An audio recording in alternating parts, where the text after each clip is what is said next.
This is going out to all the players. Rolling round on a 17-inch rim. Scene. Asians love their cars, innit? They love their old cars. They all go for their old cars, innit? Everyone from like my age, cars. That's it. Check it.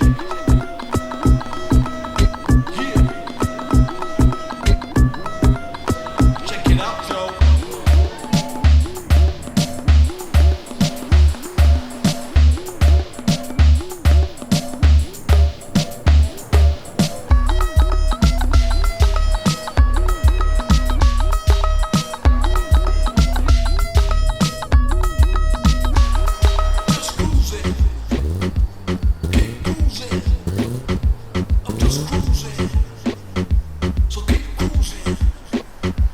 I like South. It's home. It's home. This is where you were brought up. This is where you walk the streets. Then you rode your bike on the streets, and then you started messing around with cars on the streets. The favourite part of the car is the suspension for me, which is controlled by sort of this section here. Everyone's realised the older cars have more mechanical feel to the road. So the more modern cars, you get like city steering, super light steering, everything's electric, everything's controlled by computers.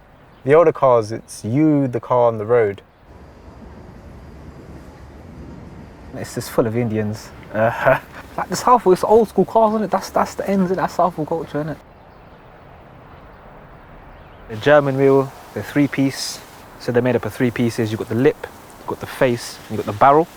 They got character. New cars are just boring, innit? They got no soul, they're just boring. Old cars got character, man, definitely. I've always had an old car, so forever old cars, man. Until they make us move to electric, innit, that we got no choice. As long as we can drive classics, we will, innit.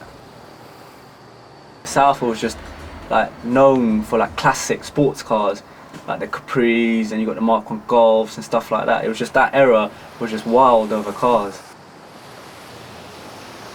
Like you see loads of E30s on the road, but you won't see one like this. But those that know the engine know it's a big V8, so I think that's the main part of my car.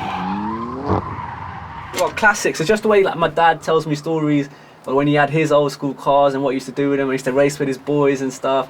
I guess like that sort of vibe just sticks rather than the new cars. Like new cars are fun, they're fast, they're good, but you don't get the same feeling as you do in a classic car.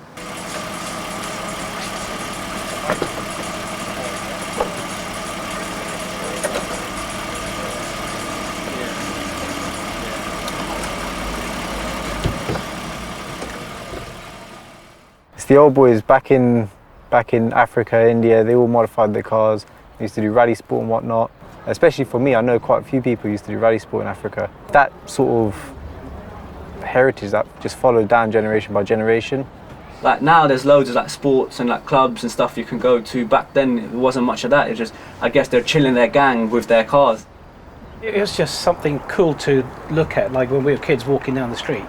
You used to hear this 280 Brooklands Capri coming down the road with a rabbit tail hanging down from the visor, and it was just different. It was slammed, wide wheels, big body kits on them. It was just the look and the vibe it gave off. So my father used to modify cars and mess around with them. His brother used to. Old man's always had like cars. They used to have classic Beamers, like same E30s. Uncles had old cars as well. Even my next door neighbour's got one of these, man. Like 40 with kids, 50 with kids. And always seeing them as well, because in the area you always see them, do you know what I mean? I don't want to rotate, but this is the next best thing, yeah? Thank you, Uncle. Oh, it's got marshmallows in it. Marshmallows in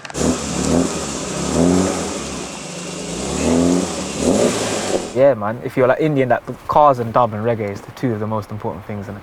It's just a Southall thing, I'm guessing. It's like everyone was a dubhead. Shout out the record label. What is it? What's the record label? Vedic Roots. Where can they find you? Oi! Vedic Roots.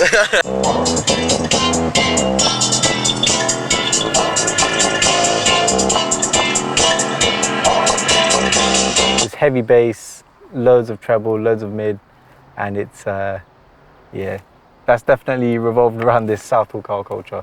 You've grown up on that kind of stuff, innit? Dub, vinyls, going to dances. In Southall, there's a place called Tudor Rose. They used to hold dances there, like back in the day, before we were even born. That's where it comes from, man. You let him play this. You moved in and you playing this.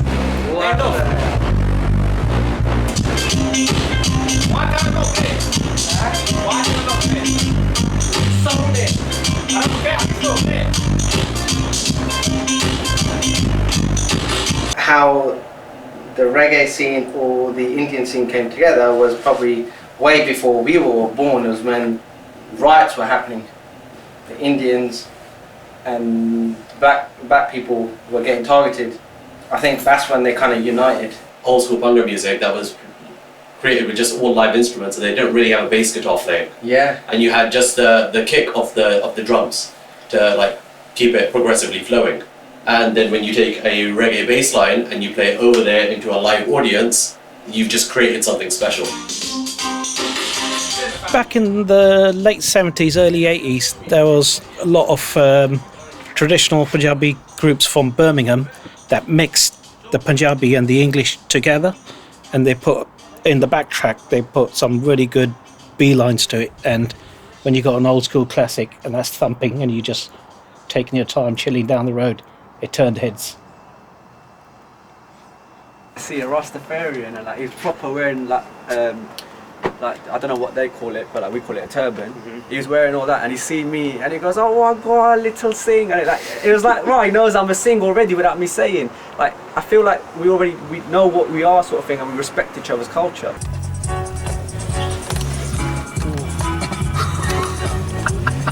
That didn't sound healthy.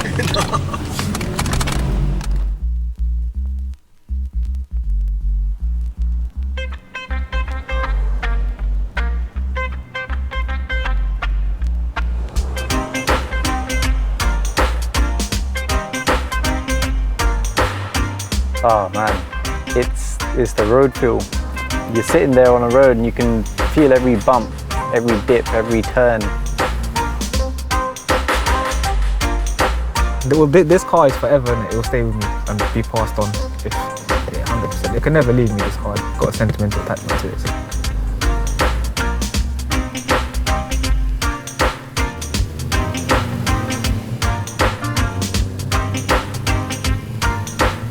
It's my daily for now, but at one stage I will build it to be a present for my child. I want to hand it down and say, well, this is what I used to mess around with. You carry on, enjoy it, mess around with it yourself. If you're feeling